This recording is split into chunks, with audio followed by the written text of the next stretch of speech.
ano ako eh, mas ngayon may konting limitation para sa akin. Like, dati, di ba, sa mga movie, meron ako mga topless, ganyan, pero nakatalikod, may mga love scenes. Pero ngayon parang, kaya ko bang gawin to? Hindi ko na ata kaya. Kaya yung back exposure, hindi mo na kaya.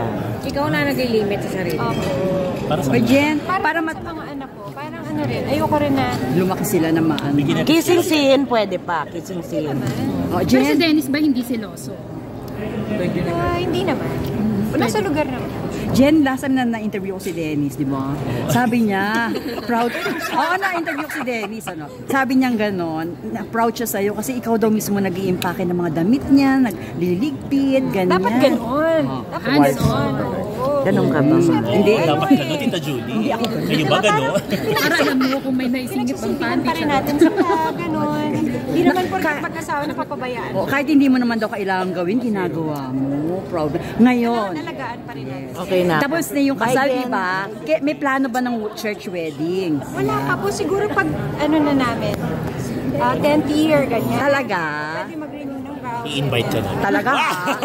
Church wedding ito, ha? Ayan, naka-record ito. Sana ang host. Hindi ko kunin niyo rin si Ma'am Ray, Ninang. Kasi ang ninang ng bayan yan eh, si Ma'am Ray. Ano natin siya? Balikan ko lang yung kanina. Wait, thank you. Nung nag-America ka, ang intention nyo para sa ABM, not knowing na magkakadila.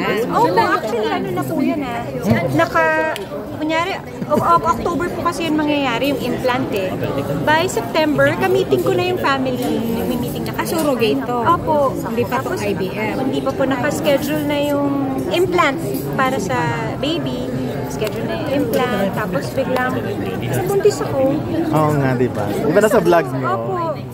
So parang binigay talaga sa amin. Para talaga sa amin. Kasi dream ko talaga magkaroon ng babae. Yung nabuo po namin na embryo doon, lalaki. Pero pwede pang isa. Pwede pa naman. Pero sa ngayon, hindi pa sa ngayon. Pero naka-freeze na yun. Opo. Pina-freeze. Parang anytime pwede. Anytime pwede. Kung makapag-desisyon kami na Ilang baby daw ang plano? Gusto nyo pa. ang hirap. Malay mo, hindi yung naka-freeze ang baka magkaroon pa ulit. Ako ate! Kambal na lang kaya, Jen. Pag tinuloy niyo yung mahal na. Mahal na. Actually, kahit noon, pero opo, yung pag-freeze niya kasi pinabayaran pa rin yung pag-keep ng embryo. Pero nakuha ng ng normal din sa inyo. Nakuha nga po. Malay mo masundan.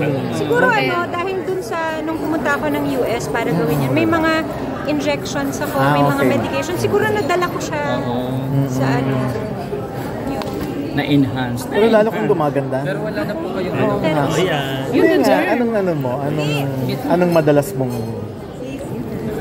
reason kung bakit maganda ka? Siyempre, inaalagaan natin ang mga sarili natin. Hindi pwedeng porket dalawa na yung anak ko, diba? Kailangan, pa rin, tuloy-tuloy pa rin ang pag-alaga sa self-love. Workout ka, skincare, diba? Kailangan ang mental health mo, siyempre, alagaan mo rin, diba? Ano yung lumalabas na ugali ni Dylan na Dennis? Jenny din. Mahiyain. So, sa'yo yun. Si Dennis yun. Dennis. Pareho naman kayo mahiyain. Mas malala po sila. Mas mahiyain. Sa TikTok, yung ginagawa niya sa TikTok. Doon niya lang nilalabas.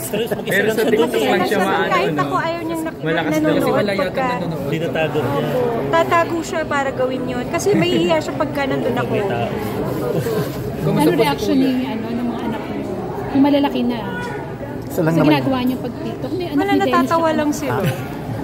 Si Calix natatawa lang siya. Kumusta po si Calix kay Gunso? Okay. Very kuya. Yung anak mo hindi mag-showbiz? Hindi Jazz? Pero binata na, di ba? May girlfriend? Wala po. Babal pa yata, 15. Oo, 15 na eh. Diyan yung ipoproduce nyo ba sa Netflix? Kayo ang bida din? Nag-uusapan pala. Actually, exploratory meeting pa lang yan. Pero may casting. Hopefully. Hindi pa pwedeng super. Hindi pa nga daw. Pero ayaw pa nasa concept stage pa lang. Pero why not? Kayo na rin ang bida. Siyempre, kayo naman ang producer. Definitely. Mas masusunod yung gusto nyo. Pag-iisipan. Pero may dream kayong mai-produce din, Jen, na mga artista. Oo naman. Oo naman po. Si Sino naman? Pag-isipan naman natin. Ako Nandun pa lang kami sa mga ngayon kasi projects ang dami naman talagang magagaling na artista eh. Mas nandun sila sa material eh, mga hindi nila nagawa. Kaya yung mga actors na hindi naibigay sa'yo ng GMA, gusto mong makatrabaho at ikaw magpo-produce. Pwede naman. Sa future, opo. Sino-sino yung mga Sino-sino? yan? Sino pa nakaka-work? Si Alvin. Yung mga Oo, hindi pa nakaka-work si Si Alvin. Piolo, hindi ko pa Piolo. nakakita. Piolo, hindi Kasi ko Piolo. nakatrabaho. Pwede kayo mag-collab dito sa Beauty Derm, di ba? Ding-dong din yata, di ba? Ding-dong. Nag-descendants na sila eh. Si, Dapat pupunta si Piolo. Hindi ko pa yata siya nami-meet in person. Kahit sa mga awards night or event, So, gusto Sa mo si 20 Piolo years. makatrabaho. Oo, no? Si Carlo ba? Hindi pa rin. Marami pa. Marami. Basta tama yung Papapifan ka rin. Po? Papapifan ka rin. Papapifan.